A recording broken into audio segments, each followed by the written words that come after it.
কিছু কিছু ধর্মীয় স্থান এমন আছে যেখানে বারবার গেলেও মন ভরে না। তার মধ্যে অন্যতম আমাদের মায়াপুরের ইস্কন। শুধুমাত্র যে ঠাকুরের নামগান করতেই ধর্মীয় স্থানে যেতে হয় এমনটা কিন্তু এখানে নয়। আপনি এখানে গেলে আপনার মন প্রসন্ন হবে। এটি আমার পঞ্চমবারের মায়াপুর ভ্রমণ। প্রতিবারই জায়গাটিকে নতুন করে চিনি আর বেশ একটা ভালো লাগা জন্মে গেছে।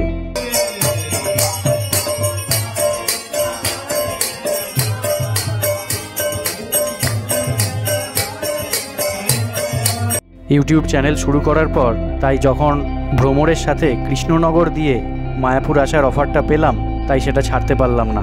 চলে এসেছি ইস্কন টেম্পলের মধ্যে, ঢুকে পড়েছি মেন গেট দিয়ে। যদিও প্রচণ্ড গরম, তাও এ সুযোগ হাতছাড়া করা যায় না। তাহলে সব কিছু উপেক্ষা করে চলুন না, আপনারাও বেরিয়ে পড়ুন আমার সাথে 2024 মায়াপুর ভ্রমণে। তো গুড মর্নিং সবাইকে। আবার একটা নতুন ভিডিওতে সবাইকে স্বাগত। আবার একটা নতুন প্লেস বলবো না, এটা আপনাদের কাছে হয়তো খুবই পুরনো, আপনারা অনেকেই ঘুরেছেন, অনেকেই দেখেছেন। সো আবার একটা নতুন ভিডিওতে আপনাদের সবাইকে স্বাগত জানাই। বং ট্রাভেলার্স ইভেন্টের পক্ষ থেকে আমি সুদীপ্ত শুরু করছি এবারের মায়াপুর 2024। আমি চলে এসেছি ভ্রমণের পক্ষ থেকে এবছরে। তো এক রাত দুদিনের ট্যুর, সবটাই প্যাকেজ ইনক্লুডেড ভ্রমণের সাথে। আজকের ব্রেকফাস্ট থেকে কালকের লাঞ্চ পর্যন্ত টোটালটাই ভ্রমণের প্যাকেজের included, Sealdah to Sealdah package. তো আজকে আমরা থাকবো ঈশ্বরদান ভবনে, এখানে সারাদিন থাকবো, আশেপাশে সমস্ত সাইট সিন করবো। আর কালকে আমরা এখান থেকে চেক আউট করে নবদ্বীপ ঘুরে নবদ্বীপ থেকে আমরা বাড়ির দিকে রওনা দেব। তো চলুন গল্পটা প্রথম থেকে শুরু করা যাক। 6 নম্বর প্ল্যাটফর্মে কৃষ্ণনগর সিটি লোকাল জংশন দিয়ে দিয়েছে। আমরা চলে যাব, এই ট্রেনে করে আমরা চলে যাব কৃষ্ণনগর। একটু দেরি হয়ে গেছে শিয়ালদা ঢুকতে, জাস্ট 5 মিনিট আগে ঢুকলাম। ট্রেনে উঠে তারপর আবার পরেরটা সবটা বলবো আপনাদের। হাওড়া থেকে নবদ্বীপ হয়ে আপনারা মায়াপুরে চলে আসতে পারবেন। সেক্ষেত্রে হাওড়া থেকে কাটোয়া লোকাল ধরে আপনাদের নামতে হবে নবদ্বীপ ধামে। গুড মর্নিং সবাইকে। ট্রেন ঠিক টাইমে ছেড়ে দিয়েছে, ঘড়িতে এখন সকাল 7টা। আমরা এখান থেকে কৃষ্ণনগর হয়ে আজকে চলে যাব মায়াপুরের উদ্দেশ্যে। মায়াপুর ইস্কন মন্দিরে আমরা আজকে রাতে থাকবো। কালকে নবদ্বীপ ভ্রমণ রয়েছে, নবদ্বীপ সাইট সিইং রয়েছে। আজকে চলেছি আবার ভ্রমণ দেখবো এবার জগৎটাকে গ্রুপের সাথে। তো আজকে আজ সারাদিন মজা করব, কাল সারাদিন মজা করব, কাল বিকেলবেলা সন্ধেবেলা আমাদের বাড়ি ফেরা। তো সবটাই আপনাদের দেখাবো, সেখানে কোথায় থাকা যায়, খাওয়ার ব্যবস্থা, কি দেখার আছে, সাইট সিইং সব কিছু আপনাদের এই ভিডিওতে দেখাবো। ট্রেন ছেড়ে দিয়েছে, যেতে মোটামুটি 2 ঘন্টা মতো লাগবে কৃষ্ণনগর যেতে। তারপর কৃষ্ণনগর নেমে আপনাদের সমস্ত ডিটেলটা দিচ্ছি। ঘড়িতে এখন 9টা 28, কৃষ্ণনগর চলে এসেছি। 100 কিলোমিটার রাস্তা, মাঝখানে পড়লো 28টা স্টেশন। হ্যাঁ, কৃষ্ণনগর নেমে পড়েছি। এবার এখান থেকে বাইরে বেরিয়ে যাব। ট্রেন একদম রাইট টাইমে, 5-6 মিনিট মতো লেট রয়েছে, ঠিক আছে। এবার বাইরে বেরিয়ে ব্রেকফাস্ট সেরে নিয়ে তারপর কিভাবে যাচ্ছি সেটা আপনাদের দেখাবো। এই যে সামনে রয়েছে এখানে এসকেলেটর, এইখান দিয়ে চলে যেতে হবে। জার্নিটা বড্ড টায়ারিং, 2.5 ঘন্টার জার্নি। যাই হোক, টেম্পারেচার প্রচণ্ড। অলরেডি 9:30টার সময় এখন দেখাচ্ছে প্রায় 36-37। দেখা যাক এরপরে আর কতটা বাড়ে। এই হচ্ছে কৃষ্ণনগর স্টেশন। ওভারব্রিজের ওপর দাঁড়িয়ে রয়েছি। এসকালেটার হওয়াতে বেশ সুবিধে হয়েছে, খুব তাড়াতাড়ি ওপরে উঠে এলাম। এবার নিচের দিকে নেমে যাব, তারপর ব্রেকফাস্টটা সেরে নেবো। 9:30 বেজে গেছে, প্রচণ্ড খিদেও পেয়ে গেছে সবার। আগে ব্রেকফাস্ট সেরে নিয়ে তারপর অটো করে আমরা স্বরূপগঞ্জ ঘাটের দিকে যাব। এইখান দিয়ে নেমে চলে যেতে হবে বাইরের দিকে। এই হচ্ছে টিকিট কাউন্টার কৃষ্ণনগর স্টেশনের। টিকিট কাউন্টারের পাশ দিয়ে এইখানে টোটো স্ট্যান্ড রয়েছে। এই হচ্ছে অটো স্ট্যান্ড। এখান থেকে স্বরূপগঞ্জ বা হুলোরঘাট যাওয়ার অটো পেয়ে যাবেন। স্টেশন থেকে নেমেই আগে টোটো স্ট্যান্ড, টোটোতেও যেতে পারবেন। টোটোতে 30 থেকে 40 টাকা ভাড়া, অটোতেও 30 টাকা ভাড়া। এই হচ্ছে অটো স্ট্যান্ড, একদম এই যে স্টেশন। রওনা দেব আমরা।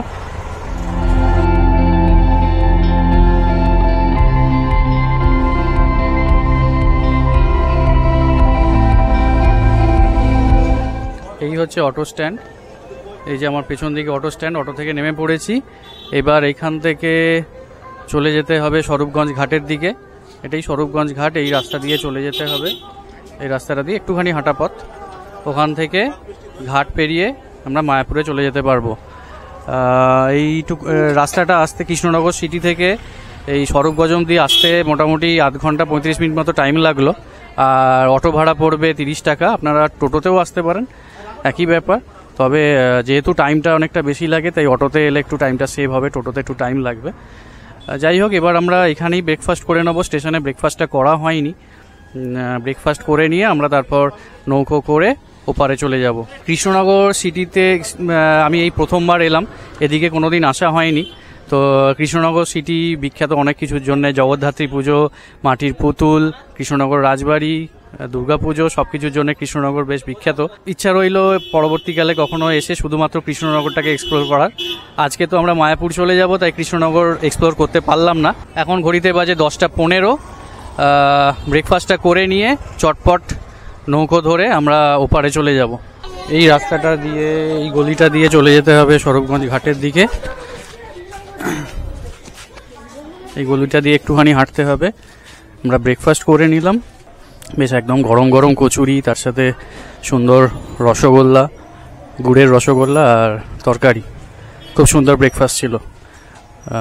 ভ্রমণের তরফ থেকে এবছরের মায়াপুর ট্যুর শুরু হয়ে গেছে আমাদের। এবার ঘাটটা পেরোবো, জলঙ্গি নদী পেরোতে হবে স্বরূপগঞ্জ ঘাট থেকে। স্বরূপগঞ্জ হুলোর ঘাট, এপারটাকে স্বরূপগঞ্জ ঘাট বলে, আর ঘাট পেরোনোর পর ওই পারটা হচ্ছে হুলোর ঘাট। 3 টাকা করে টিকিট। এই হচ্ছে জলঙ্গি নদী, আমরা এই ঘাটটা পেরোবো।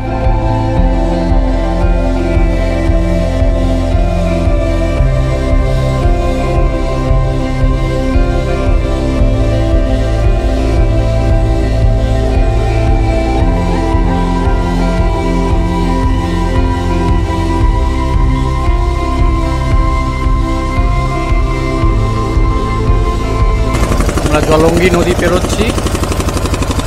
স্বরূপগঞ্জ ঘাট থেকে লঞ্চ ছেড়ে দিয়েছে, একটুখানি রাস্তা জাস্ট এপার ওপার করা। ওই হচ্ছে ঘাটটা।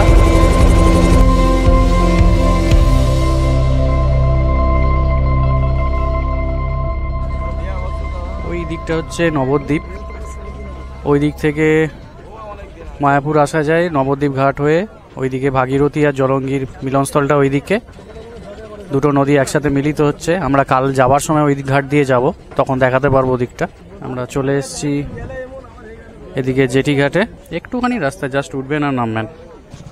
এইখানে প্রচুর যাত্রী নিবাস, হোটেল এইসবগুলো রয়েছে। এই হচ্ছে মায়াপুর বাস স্ট্যান্ড।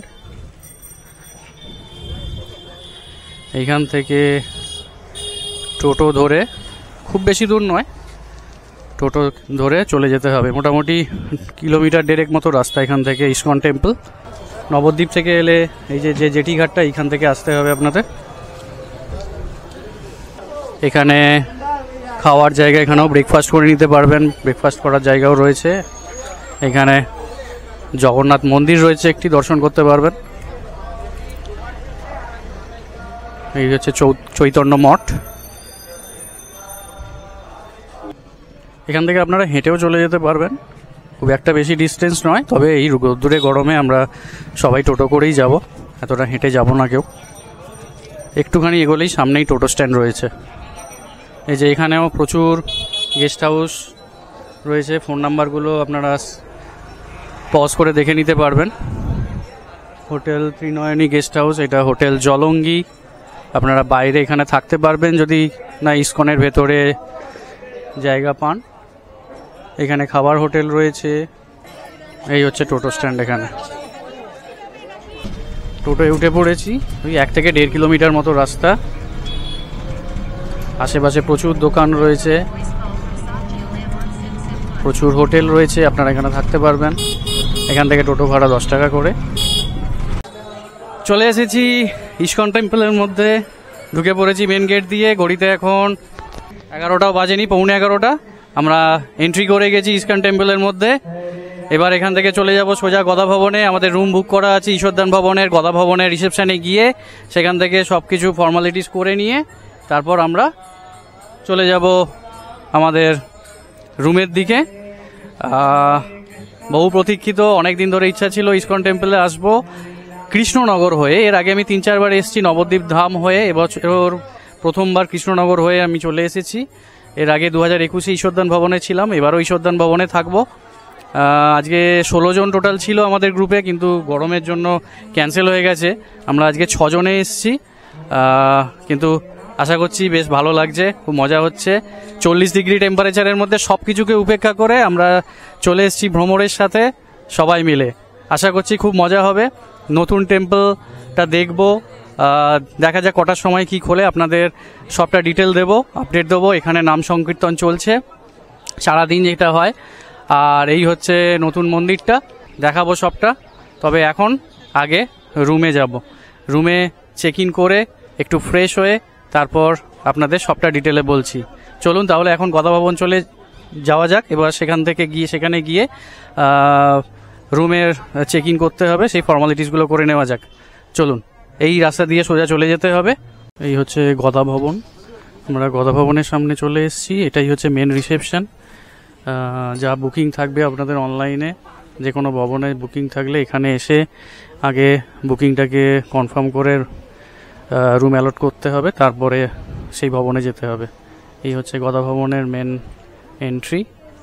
এখানে বেশ সুন্দর করে শামিয়ানা খাটানো রয়েছে গরমের জন্যে। গরম আছে প্রচণ্ড, কিন্তু জায়গাটার ভেতরে ঢুকলে অতটা বুঝতে পারবেন না। সুন্দর গার্ডেন, এখানেও প্রচুর রুম রয়েছে গদা ভবনের ভেতরে। ফার্স্ট ফ্লোরে হচ্ছে রিসেপশন, আর এইখানে হচ্ছে গদা ভবনের খাওয়া দাওয়ার জায়গা। এখান থেকে কুপন নিতে পারবেন, এই হচ্ছে কুপনের কাউন্টার।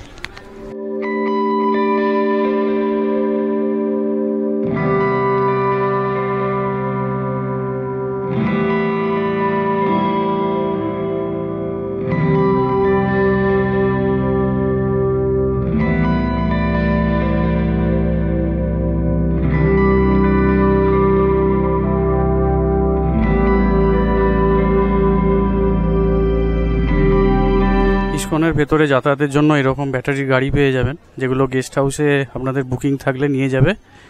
আমাদের ঈশ্বরদানে যেহেতু বুকিং আছে, গদা ভবনের সামনে থেকে একটুখানি ওয়েট করেই গাড়ি পেয়ে গেলাম, ফ্রি অফ কস্টে গাড়ি, আপনারা চলে যেতে পারবেন এখান থেকে।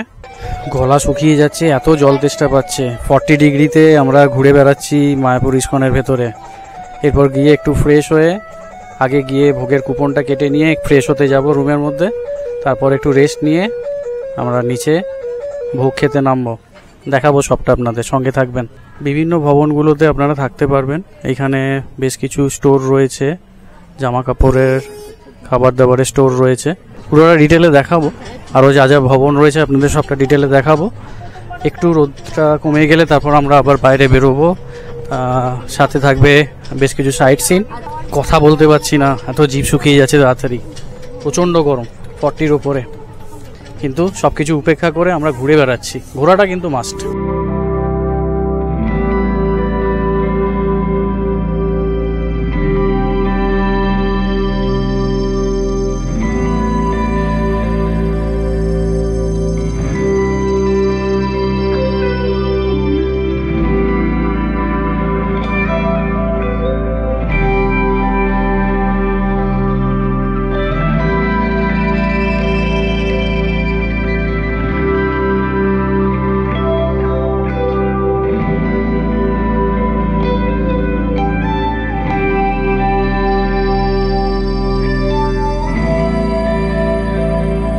সবার সঙ্গে একটু আলাপ করিয়ে দিই। এই যে অপর্ণা দি, বিজয়া দি, শিলা দি, কাকলি দি, আর এই যে আমরা ঈশ্বরদান ভবনে প্রবেশ করছি।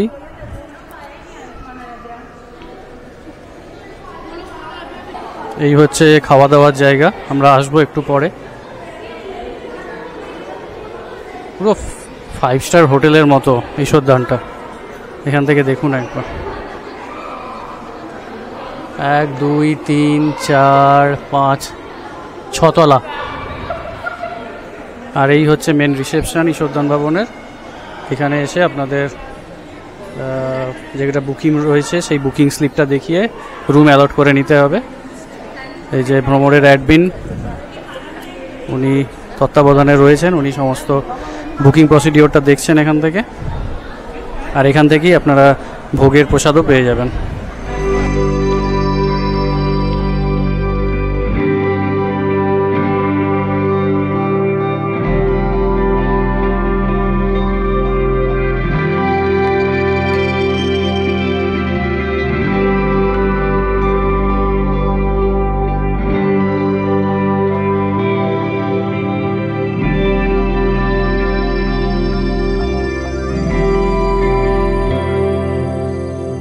রুমে ঢুকে পড়েছি, ঘড়িতে এখন 12টা।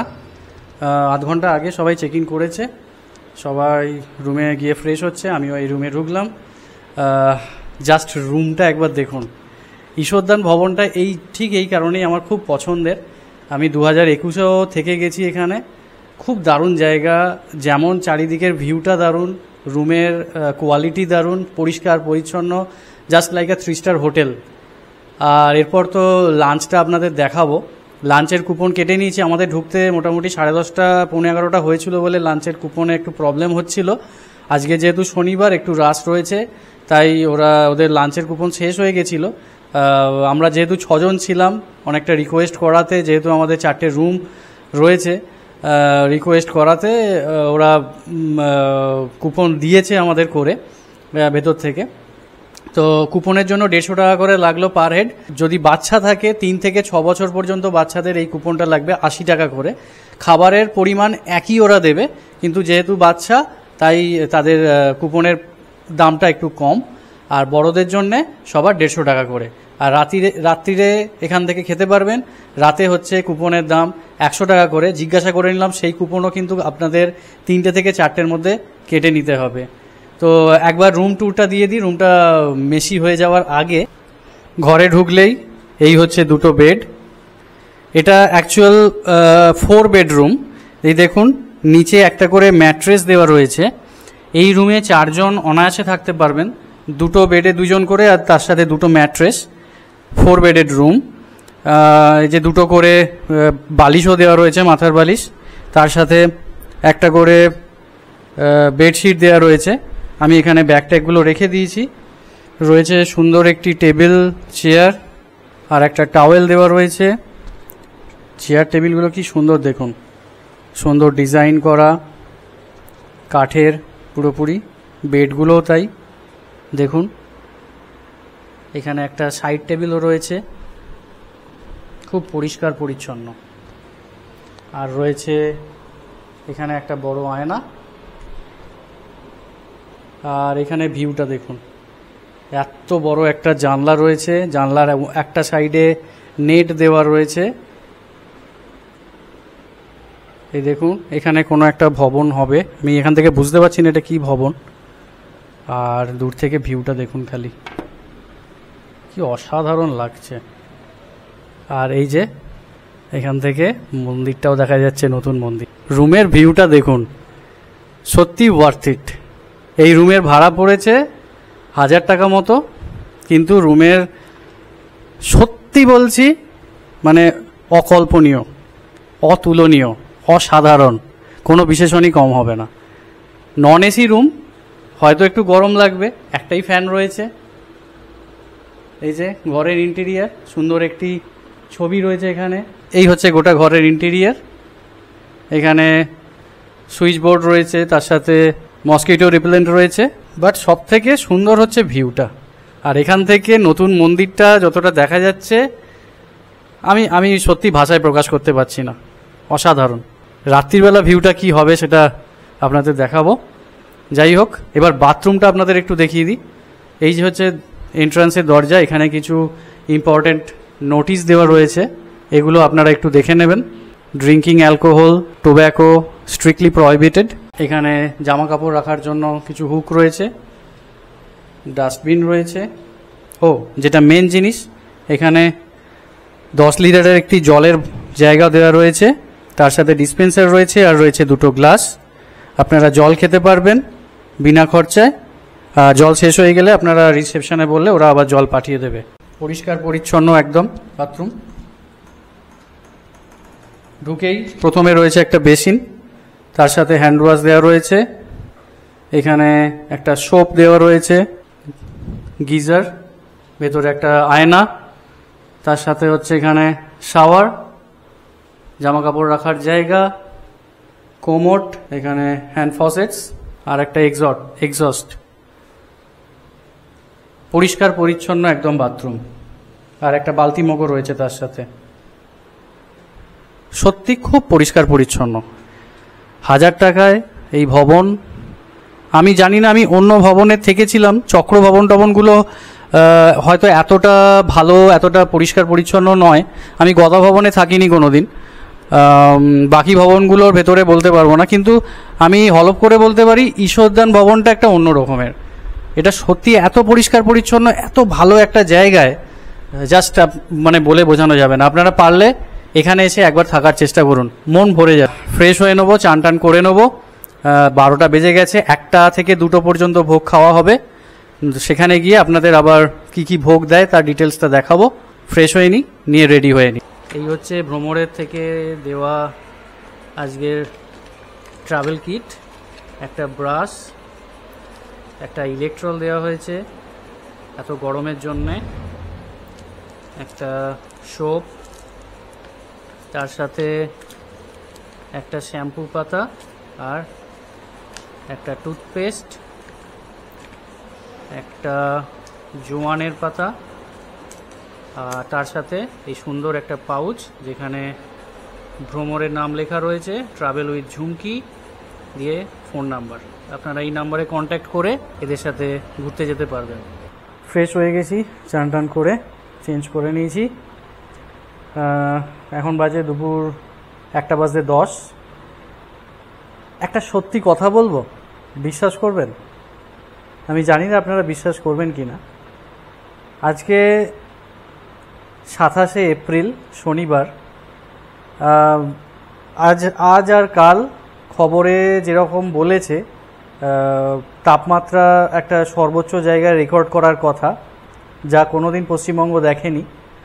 তো আমরা সাহস করে আজকে বেরিয়ে পড়েছিলাম এই মায়াপুর ভ্রমণের জন্য, যেহেতু অনেক দিন আগে থেকে রুম বুক করা, অনেক দিন আগে থেকে প্ল্যান প্রোগ্রাম করা ছিল।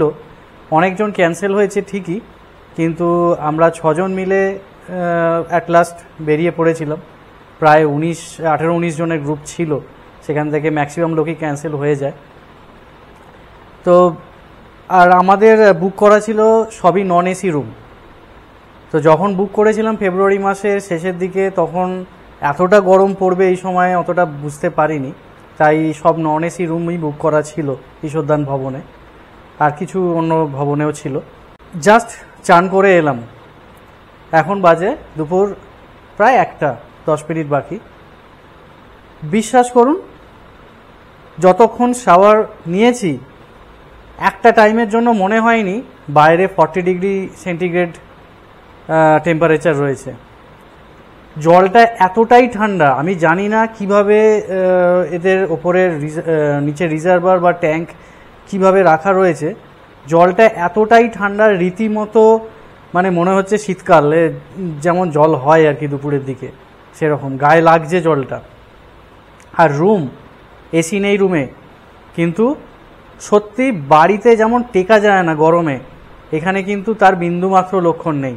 একটাই পাখা রয়েছে এত বড় রুমে, একটাই পাখা চলছে, কিন্তু সত্যি বলছি এই টাইমটা তো ম্যাক্সিমাম হিট থাকার টাইম, কিন্তু না, লাগছে না। এরপর তো আস্তে আস্তে সন্ধে হবে, এমনি ওয়েদারটা ঠিক হয়ে যাবে, তখন তো আরোই লাগবে না। কিন্তু সত্যি বলছি এসি লাগছে না। আমি জানি না আপনারা বিশ্বাস করবেন কি না আমার কথাটা, কিন্তু যদি যারা আপনারা এখানে থেকেছেন বা পরবর্তীকালে এখানে থাকবেন, আপনারা সেই ডিফারেন্সটা বুঝতে পারবেন। বাইরেও থাকতে পারেন হোটেলে, অপশান প্রচুর রয়েছে এখানে, অন্য অনেক ভবন রয়েছে, বাইরে অনেক হোটেল রয়েছে, ইকোনমি, ভালো হোটেল সব রকম রয়েছে। এরপর নিচে যাব লাঞ্চ করতে। ভিডিওটা বড় হয়ে যাচ্ছিল বলে এই প্রথম পর্বটা আমি এখানেই শেষ করছি। এর পরের পর্বে আমরা দেখে নেব দুপুরের লাঞ্চ থেকে শুরু করে বিকেলের সাইট সিনগুলো, আর তারপর মায়াপুর চত্বরের ভেতরটা তো থাকবেই তার সাথে। ঈশ্বরদান ভবনের লাঞ্চের সাথে সাথে রাতের ডিনারটা কিন্তু মিস করবেন না। তাহলে দেখা হচ্ছে আবার পরের পর্বে। ইনফরমেশানগুলো ভালো লাগলে চ্যানেলটা সাবস্ক্রাইব করতে ভুলবেন না, আর ভিডিওটা অবশ্যই লাইক কমেন্ট করবেন।